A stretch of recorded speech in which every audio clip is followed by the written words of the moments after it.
Welcome dear rockers, कैसे हो आप सभी। तो आज हम लेकर आ गए हैं Malayalam language film 100 degree Celsius की स्टोरी।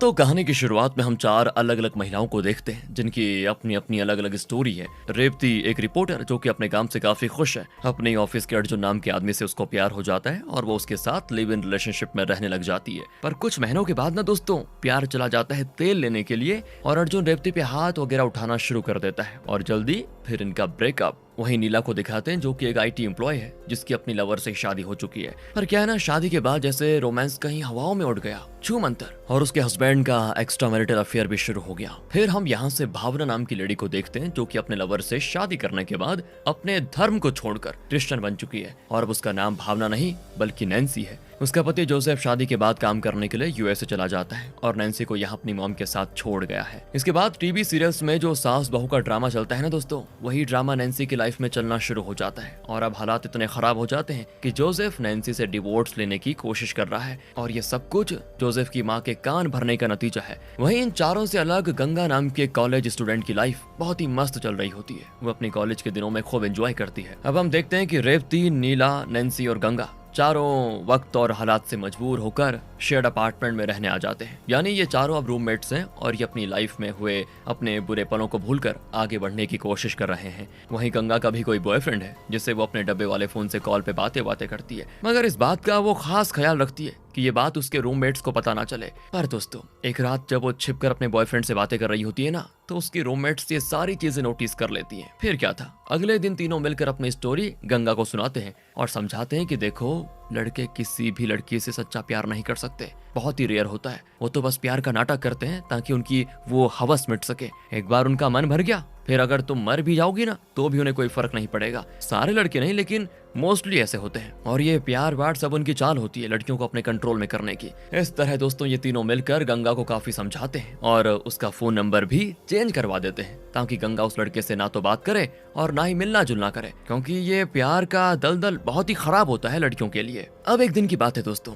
जोसेफ का कजन ब्रदर जेम्स नैन्सी को मिलने के लिए एक रेस्टोरेंट में बुलाता है जहां नैन्सी अपनी एक फ्रेंड के साथ जाती है। तो वहां पे जेम्स बहुत ही अच्छा बनने की पूरी एक्टिंग करता है। वो कहता है, मुझे पता है नैन्सी तुम बहुत ही अच्छी लड़की हो। वो तो जोसेफ की मॉम ने उसके कान भर दिए, पर बताऊं सच्चाई तो यह है कि जोसेफ अभी भी तुमसे प्यार करता है। मैं देखो उससे बातें करूंगा और तुम दोनों के बीच जो भी ये गलतफहमी है ना, उसे सॉल्व करके ही दम लूंगा। वहीं जेम्स के दो फ्रेंड्स जो उनके टेबल से कुछ दूरी पर बैठे होते हैं, वो आपस में बातें कर रहे होते हैं कि देखो इस जेम्स को, अपने कजन की वाइफ पे कैसे लाइन मार रहा है। ये अपनी चिकनी चुपड़ी बातों से पहले उसका दिल जीतेगा और फिर उसका जिस्म पे पता नहीं क्या करेगा। लेकिन इनको नहीं पता होता कि रेवती और उसकी एक फ्रेंड पास वाले टेबल पर ही बैठी है जो कि इनकी सारी बातें सुन रही होती है। और जैसे ही जेम्स और उसके फ्रेंड्स वहां से जाते हैं ना, रेवती जाकर नैन्सी को सारी बातें बता देती है और कहती है, देखो ये सारे मर्द ना एक जैसे होते हैं। बाहर से देखो कितने भी जेंटलमैन क्यों ना दिखे, मगर अंदर से ये बस अपना ही फायदा देखते हैं। यहाँ से कुछ दिनों के बाद गंगा का बर्थडे आता है तो रेवती अपनी क्लासमेट लवली और उसके हस्बैंड सुरेश को भी पार्टी पे इनवाइट करती है।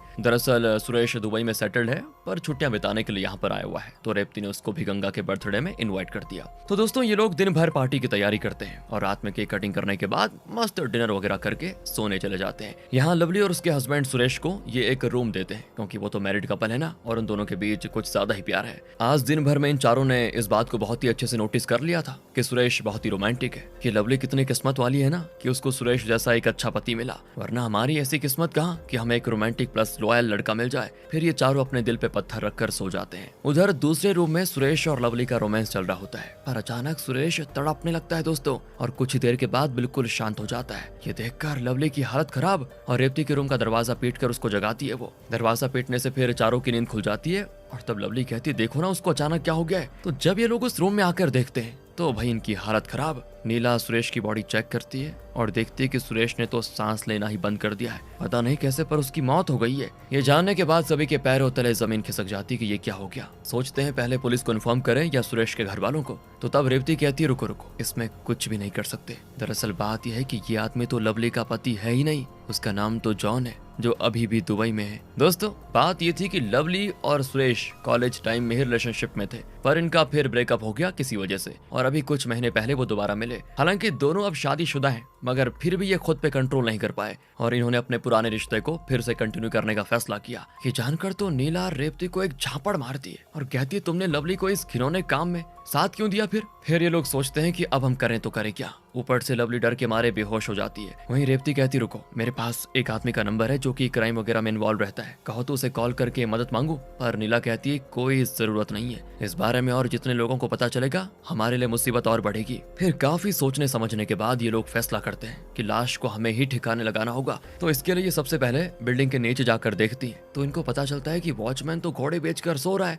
साथ ही बिल्डिंग के सारे लोग भी अपने अपने अपार्टमेंट में सो रहे हैं। तो ये लोग वापस आकर सुरेश की लाश को एक बड़े से पॉलिथीन बैग में डाल देते हैं और चादर से अच्छे से लपेट भी लेते हैं। इसके बाद तो ये चारों मिलकर सुरेश की लाश को उठाकर नीचे लेकर जाने लगते हैं, वो भी सीढ़ियों से, क्योंकि इनके अपार्टमेंट में लिफ्ट तो है मगर खराब। तो जैसे ही अपने फ्लोर से थोड़े नीचे उतरते हैं इनको गाड़ी की आवाज आती है और जब ये बालकनी से बाहर देखती है ना तो पता चल जाता है कि जो टॉप फ्लोर पे लोग रहते हैं ना वो ही आए हैं। इसीलिए इनको लाश को पास ही के लेडीज वॉशरूम में लेकर जाकर छिपाना पड़ जाता है। और जब वो लोग ऊपर चले जाते हैं तो रेवती और उसकी फ्रेंड्स राहत की सांस लेती है कि चलो बच गए। पर दोस्तों तभी पास ही के अपार्टमेंट वाले की वाइफ का फोन आ जाता है और वो बात करते करते अपार्टमेंट से बाहर निकल जाता है। वो अपनी वाइफ को कहता है अच्छा जरा मुझे टॉयलेट आइए, कल बात करता हूँ। ये सुनकर रेवती और उसकी फ्रेंड्स लाश को टॉयलेट में ही छोड़कर भाग जाती हैं और दूर से देखती हैं कि क्या क्या हो रहा है। दरअसल दोस्तों इन्होंने जल्दबाजी में लाश को मेंस वॉशरूम में छिपा दिया था, पर उस आदमी को आज बड़ी चुल मचती है। हमेशा तो वो जेंट्स वॉशरूम यूज करता था, सोचता है चलो आज इतनी रात को मुझे कोई देखेगा भी नहीं,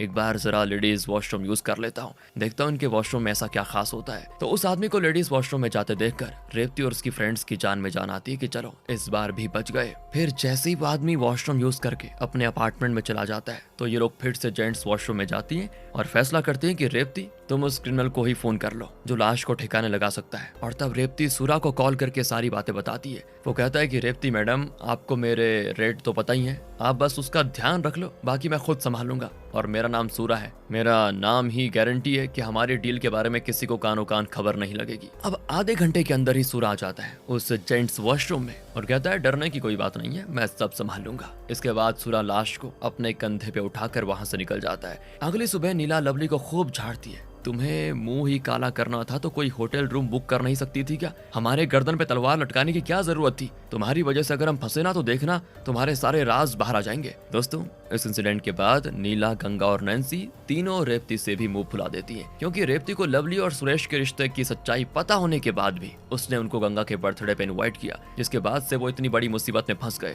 ऊपर से जब रेवती सुरा को कॉल करती है तो उसका फोन भी नहीं लग रहा होता है, पता नहीं उसने लाश को कैसे ठिकाने लगाया, कहाँ लगाया। दूसरी ओर हम सुरेश की वाइफ मधु को देखते हैं। वो पुलिस स्टेशन जाकर रिपोर्ट लिखवाती कि मेरे पति पिछले 3 दिन से लापता है, पता नहीं कहाँ गए। जल्दी ये बात मीडिया तक भी पहुंच जाती है और रेवती के न्यूज चैनल तक भी। ये बातें जब रेवती अपने फ्रेंड्स को आकर बताती है तो वो और परेशान कि अब क्या करें। फिर वो गंगा से कहकर जेम्स से थोड़ा फ्लर्ट करवाती है, जिसके बाद जेम्स नैन्सी की सास को समझा बुझाकर नैन्सी को वापस से अपने घर में रखने का इंतजाम करवा देता है। वहीं नीना कहती है कि देखो नैन्सी, अब से तुम हम लोगों से जितना हो सके उतना ही दूर रहना, ताकि अगर हम फंसे भी तो तुम कम से कम बच तो जाओ। फिर कुछ और दिनों के बाद नीला के पति भी उसे वापस लेने के लिए आ जाता है और वादा करता है कि अब से हम दोनों के बीच कोई और नहीं आएगा, हम पहले की तरह प्यार से रहेंगे। और अब नीला के भी चले जाने से सिर्फ रेवती और गंगा ही उस अपार्टमेंट में बच जाते हैं और इन्हें यहाँ पे काफी डर भी लगता है। उस रात की घटना बार बार याद आती रहती है, इसीलिए गंगा अपने कॉलेज हॉस्टल में शिफ्ट हो जाती है। वहीं रेवती भी अपनी एक फीमेल फ्रेंड के साथ शिफ्ट हो जाती है। तो इस तरह धीरे धीरे अब इन सभी लड़कियों के लाइफ वापस ट्रैक पे आ जाती है, सभी अपनी डेली लाइफ में बिजी हो जाते हैं। फिर कुछ महीने के बाद लवली का हस्बैंड जॉन दुबई से आ जाता है और इसी वक्त पुलिस को एक लाश मिलती है जो कि व्हाइट कपड़े से कवर्ड होती है। ये बात तुरंत ही आग की तरह फैल जाती है और मीडिया वाले भी जमा हो जाते हैं। यहाँ रेवती भी आई होती है और जब वो लाश का चेहरा देखती है तो बिल्कुल शॉक्ड, क्योंकि ये लाश ना तो किसी और की थी और ना ही सुरेश की, बल्कि ये लाश तो सूरा की थी। जैसे ही इस न्यूज को रेवती की बाकी फ्रेंड्स न्यूज चैनल्स पे देखती हैं तो इनके डर के मारे बुरा हाल कि सूरा को आखिर किसने मार दिया। इसी रात रेवती और उसके चारों फ्रेंड्स को एक अनजान नंबर से कॉल आता है। कॉलर इन चारों को धमकाता है कि उस काली रात की सच्चाई मुझे पता है, आप लोग तो अपनी लाइफ में आगे बढ़ चुकी है, पर मैं आपकी काली सच्चाई पुलिस को बताकर आपकी लाइफ में भूचाल ला सकता हूँ। अगर इस परेशानी से बाहर निकलना है तो आपको ठीक वैसा ही करना होगा जैसा मैं कहूँगा। सबसे पहले तो कॉलर दोस्तों इन सब से पैसे की डिमांड करता है। पैसे देने के बाद दिन रात कॉल पे धमकाता है, इन्हें मॉल वगैरह में मिलने पे मजबूर करता है, इनके साथ एक बॉयफ्रेंड की तरह बिहेव करता है, सेल्फीज वगैरह लेता है और ये चारों को ये सब करना ही पड़ता है मजबूरी में। और सबसे बड़ी बात तो ये थी दोस्तों कि चेहरा देखने के बाद भी ये इस ब्लैकमेलर को पहचान नहीं पा रही थी। फिर एक दिन की बात है दोस्तों, ये ब्लैकमेलर अब्दुल नाम के एक आदमी को चारों की फोटोज दिखाकर कहता है जिस पे हाथ रखोगे वो तुम्हारी। और ये अब्दुल बहुत ही अमीर है, साथ ही अधेड़ उम्र का शादीशुदा आदमी, तो ये गंगा को पसंद करता है। सबसे पहले तो वो एक रेस्टोरेंट में गंगा से मिलता है और कहता है मेरी वाइफ बॉडी हो चुकी है, उसके अंदर से वो एनर्जी खत्म हो चुकी है, और बताया वो 3 दिनों के लिए कॉन्फ्रेंस अटेंड करने के लिए दिल्ली जा रही है। तो चलो ना 3 दिनों के लिए हम गोवा चलते हैं, वहां पर हम थोड़ा क्या कहती हो। अगले दिन की बात है दोस्तों, अब्दुल अपनी बेटी को उसके कॉलेज छोड़ने के लिए जाता है तो देखता है कि उसी कॉलेज में गंगा भी पढ़ती है। गंगा उसको वहां देखकर डर जाती है कि ये यहाँ पर कैसे। इसके बाद तो गंगा को अब्दुल डेली कॉलेज के पास आकर परेशान करने लगता। वो कभी उसे गाड़ी में बैठने को कहता तो कभी अपने छाते में आने को कह देता। दूसरी ओर ब्लैकमेलर एक दिन रेवती को बुलाता है एक हॉस्पिटल में, जहाँ एक लड़की जो कि ब्लैकमेलर की ही विक्टिम है वो प्रेग्नेंट हो चुकी है, और अब ब्लैकमेलर चाहता है कि रेवती उस लड़की की बहन बनकर उसका अबॉर्शन करवाए, जिससे रेवती काफी परेशान हो जाती है। वो कॉल पे अपनी फ्रेंड से बातें करती है और उसे पता चल जाता है कि ब्लैकमेलर तो हम सभी को परेशान कर रहा है। इसीलिए एक दिन रेवती अपने टीवी प्रोग्राम में आई हुई रानी वर्मा नाम की क्रिमिनल लॉयर को सारी बातें बताती है, पर वो ये नहीं बताती कि ये सब मेरे साथ हो रहा है। वो कहती है ये सब किसी और के साथ हो रहा है। तो रानी वर्मा कहती है ब्लैकमेलर को सारी बातें पता है उस रात की, तो उसके पास पक्का कोई सबूत भी होगा। तो अगर जिसको ब्लैकमेल वो कर रहा है वो उसके अगेंस्ट केस करना चाहती है तो कर सकती है, मगर कोर्ट में अगर वो सारे सबूत पेश कर देगा तो जो ब्लैकमेल हो रहा है उसको सारी मुसीबत झेलनी पड़ेगी। इसीलिए मैं तो यही सजेस्ट करूंगी कि ब्लैकमेलर को खुश रखने की कोशिश करो, उसकी मेहरबानी से ही बचा जा सकता है। बस ये जानकर तो रेवती को बड़ी निराशा हाथ लगती है और फिर उस ब्लैकमेलर की बात मानकर उस विक्टिम का अबॉर्शन करवाना ही पड़ जाता है। इसके बाद तो ब्लैकमेलर रेवती की बाकी फ्रेंड्स को भी अलग अलग तरह से ब्लैकमेल करके अपनी मर्जी की चीजें करवाता है। गंगा को भी डेट बता दी जाती है, 15 तारीख को तुम्हें अब्दुल के साथ गोवा के लिए निकलना है, अपनी आईडी साथ रखना। तो गंगा कहती है मैं ये सब नहीं करने वाली, इसकी जगह तो मैं खुद मरना पसंद करूंगी। पर ब्लैकमेलर इससे बिल्कुल नहीं घबराता। वो कहता है ठीक है मर जाओ, मैंने तुम्हें कब रोका, लेकिन हाँ मरने से पहले अपने परिवार के बारे में एक बार सोच लेना। उन्होंने तुम्हें इतना पढ़ाया लिखाया किसके लिए, और उनको छोड़ो, अगर तुम मर गई ना तो मैं तुम्हारी बाकी फ्रेंड्स को भी मार दूंगा। तब भी गंगा यही कहती है कि तुम मुझे कोई दूसरा काम कहो मैं कर दूंगी, पर उस आदमी के साथ सो नहीं सकती। तो ब्लैकमेलर कहता है ठीक है फिर एक काम करो, मुझे एक मोटी रकम दो या फिर अब्दुल के साथ गोवा की ट्रिप पे जाओ, चॉइस तुम्हारी है। इसके अलावा नैन्सी जो कि बैंक में काम करती है, ब्लैकमेलर उससे नकली नोट एक्सचेंज करवाता है। एक बार तो वो कर देती है क्योंकि अमाउंट छोटा होता है, मगर अगली बार उससे वो 10 लाख नकली नोट्स को असली नोट्स में बदलने को कहता है, जिससे नैन्सी काफी परेशान हो जाती है, वो नहीं कर पाती है। अगले दिन जब नैन्सी के सारे घर वाले चर्च जा रहे होते हैं तो कॉल करके ब्लैकमेलर कहता है कि तुम घर पे ही रहोगी। फिर सबके जाने के बाद वो आता है और नैन्सी को बड़ी गंदी नजरों से देखता है, उसके जिस्म पे टिक्का टिप्पणी करता है और अपने साथ एक रिजॉर्ट चलने को कहता है किसी दिन, साथ ही उसके सोने की चेन भी लेकर चला जाता है। इसके बाद जब नैन्सी बैंक जाती है तो हाफ टाइम के बाद वहां पर आती है पुलिस। दरअसल उन्हें नकली नोटों की लेन देन के बारे में सब पता चल गया था। वो बैंक के सारे कर्मचारी से पूछताछ करते हैं, पर आखिर में उन्हें नैन्सी को छोड़कर किसी दूसरे आदमी पे शक हो जाता है और वो उसे पकड़ कर लेकर जाते हैं पुलिस वाले।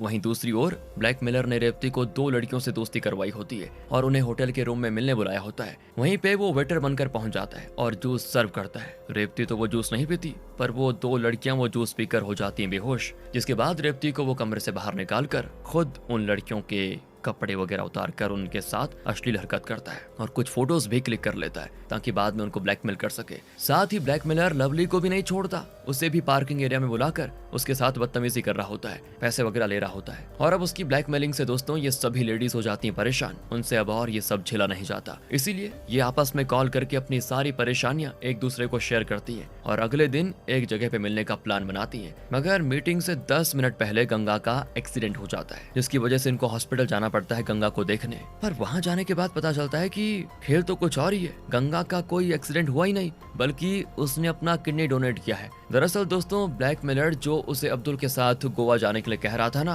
तो गंगा को तो पता था कि वहां जाने के बाद अब्दुल मेरी इज्जत के साथ खिलवाड़ करेगा, इसीलिए उसने ब्लैकमेलर से कहा था कि कुछ और कहोगे तो मैं वो कर लूंगी, लेकिन अपनी इज्जत नहीं गवाऊंगी। तो ब्लैकमेलर ने उससे ढेर सारे पैसे मांगे थे जो कि गंगा के पास तो थे नहीं, इसीलिए उसने अपनी किडनी बेच दी ब्लैकमेलर को पैसे देने के लिए। जैसे ही इस बारे में चारों को पता चलता है तो इनके पैरों तले जमीन खिसक जाती कि बताओ ये ब्लैकमेलर तो किसी भी हद तक जा सकता है। इसके बाद जब नैन्सी को ब्लैकमेलर मिलने के लिए रिजॉर्ट में बुलाता है तो वो चली जाती है। वहां वो नैन्सी के साथ इंटीमेट होने की कोशिश करता है, तभी पीछे से रेवती और उसकी फ्रेंड्स मिलकर ब्लैकमेलर को दरांती से काट डालती हैं। वो लोग उसे वहीं पे मारकर टुकड़ों टुकड़ों में करके 4 पॉलिथीन बैग्स में डाल कर ले जाती है और सुनसान जगह पे डाल देती है। इसके बाद उनको एक चौंकाने वाला सच पता चलता है। दरअसल ब्लैकमेलर के फोन को अनलॉक करने पे उन्हें ढेर सारे इंटीमेट फोटोज मिलते हैं गंगा के साथ के, और भी कई सारे चैट्स वगैरह होते हैं, जिससे इनको पता चल जाता है कि ब्लैकमेलर का नाम है अरविंद, जो कि गंगा का ही बॉयफ्रेंड था। और यहाँ से स्टोरी पास्ट में शिफ्ट होती है और हमें पता चलता है दोस्तों